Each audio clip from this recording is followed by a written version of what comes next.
Good day dear chess lovers, Soren here, and in today's video I want to share with you another amazing game played by the 8th world chess champion Mikhail Tal. Tal is on the black side and he's playing against Soviet chess player Vitaly Tseshkovsky. The game was played in 1970 in Sochi at Grandmasters-Young Masters tournament. Tseshkovsky would earn International Master in 1973 and Grandmaster title in 1975.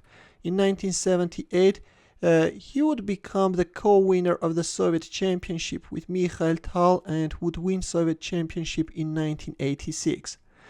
We're good to go with this game where Tseshkovsky with white pieces opened up with e4, to which Tal answered with e5. Forgot to mention that Tseshkovsky was a very aggressive player. Meanwhile, we see Ruy Lopez Morphy defense, and now we will see what type of a strategy Mikhail Tal would choose against his young and talented opponent.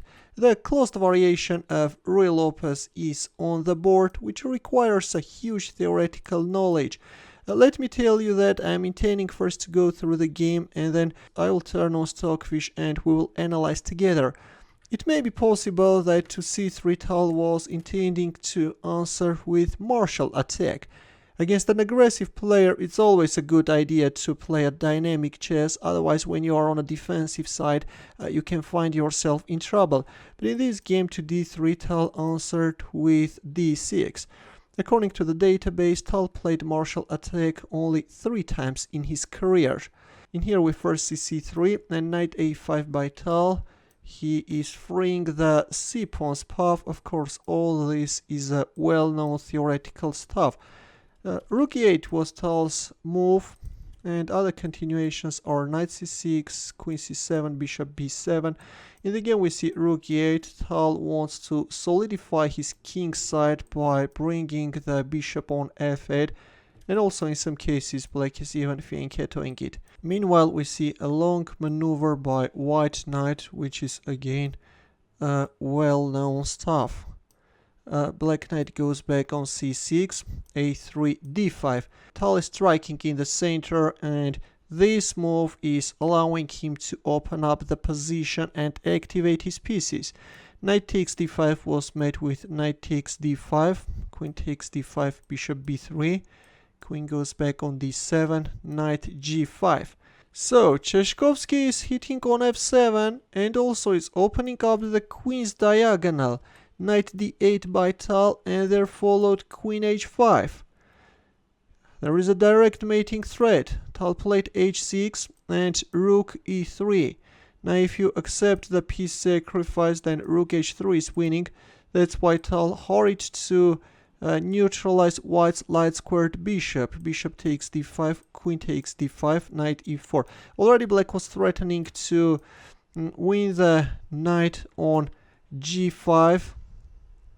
Because there is no longer a bishop on a to g8 diagonal. Yes, in this case, if you move like bishop b2, then just h takes g5 and black can open up a luft for the king. Black is winning. That's why already at this point Tseshkovsky moved back his knight. Rook e6, rook g3, king h8. The threat was bishop takes h6. That's why we see king h8. Tal is moving away the king from the vulnerable g file, and a5.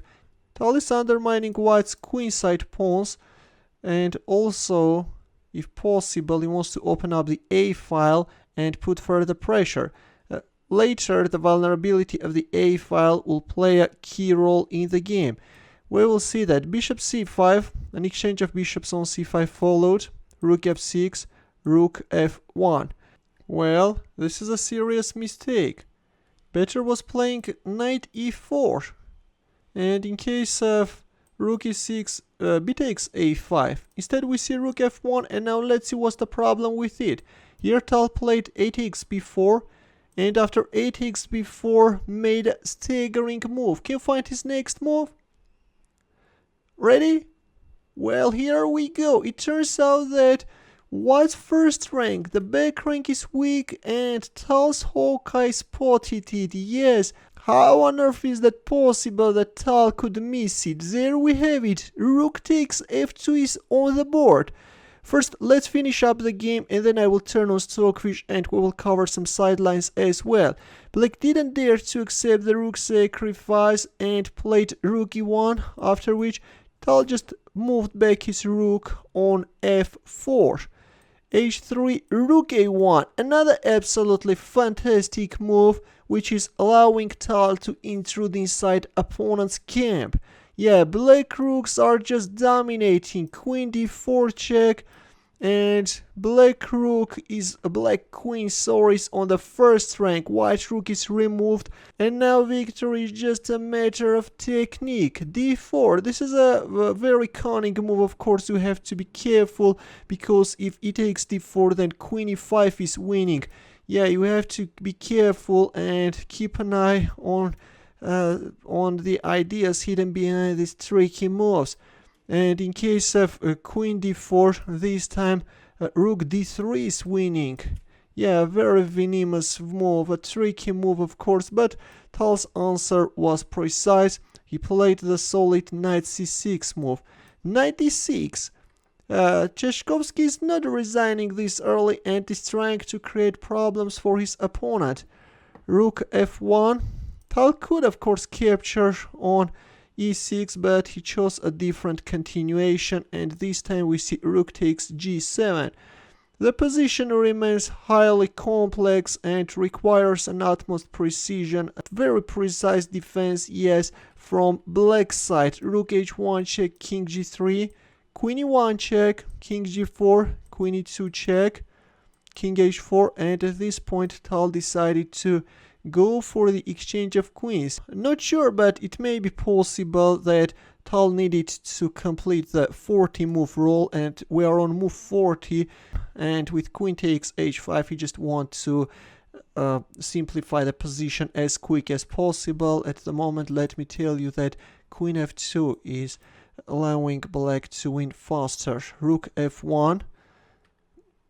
F takes e6 was not good. We will come back to it later. d5.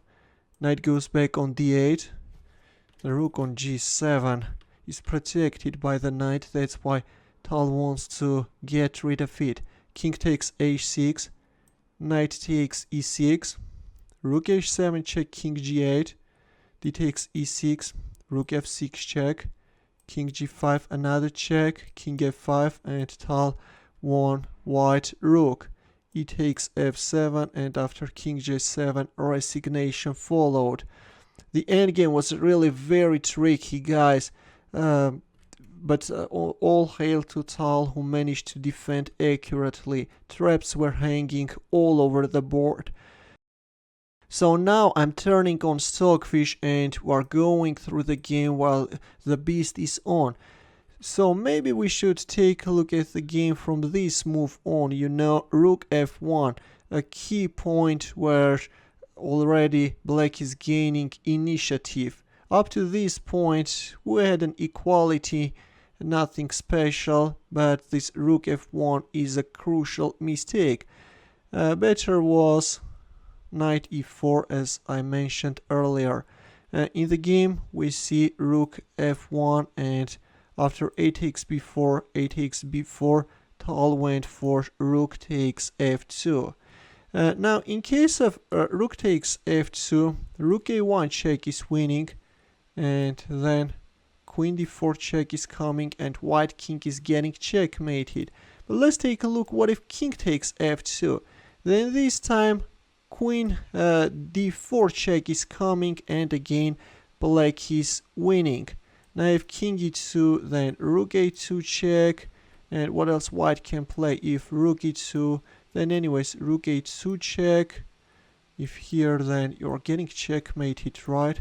Yeah, and if king g1, then check, and then rook f2. Black is gaining advantage. Black has an extra pawn, right, and a very dominating position. That's why instead in the game we see rook e1. Yeah, according to Stockfish, the best defensive move, and rook f4. Now, what's the problem with rook takes e5?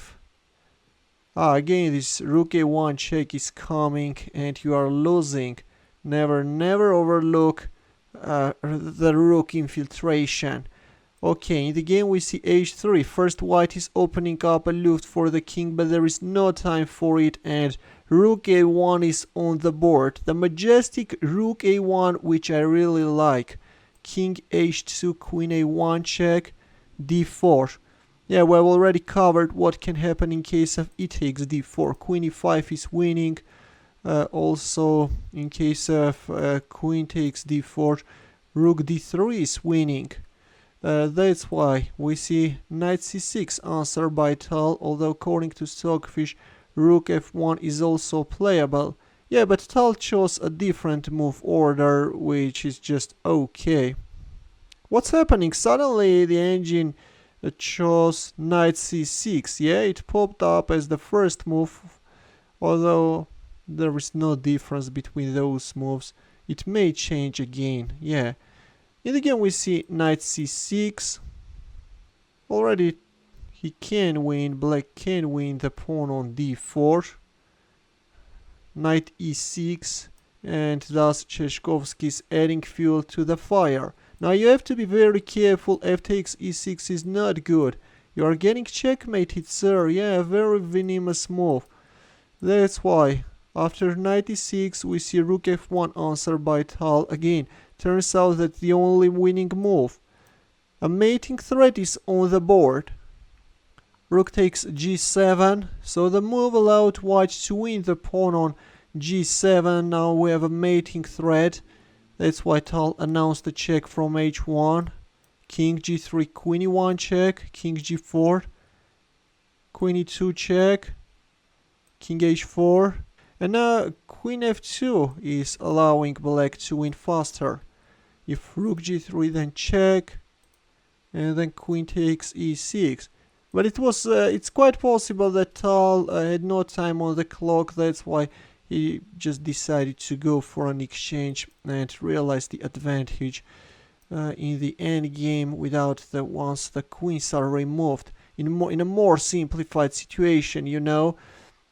Again, let me tell you that at this point accepting the knight sacrifice is not good because of this rook c7. Yeah, this is not good. If knight d4 then king g6, you can lose the game. And if here, then just rook d7. And this is like a study-like position, you know, guys. A study-like position. That's why we see rook f1 answered by Tal. d5. In this case already seems like that f takes e6 is playable, right? Yeah, if here, then just knight takes b4. And if here, then black has a very nice rook f6 move. Holy god, this is so nice. This is so nice. But that's rook f6. Finding that move from afar, I guess, is a very difficult task. So after d5, we see knight d8 move by Tal. A nice move, right? Yeah, definitely a very nice move. King takes h6 and knight takes e6. In case of f takes e6, this time rook d7 is allowing white to draw. That's why we see knight takes e6, and here is how Tal realized the advantage. Yeah, black rook dropped, king g7, and it's over. If here, then you can no longer stop the e-pawn. Black is winning. A very nice game. Too many underwater stones were lying on Mikhail Tal's path, but luckily he saw all those traps and finally he prevailed. Once again, Tseshkovsky played very aggressively, but Tal adapted his play accordingly and he is victorious. In the end, the chess puzzle for you where the task is to win with the white pieces. As usual, we'll wait for your answer in the comment section. Thanks for watching, we'll see you in my next video.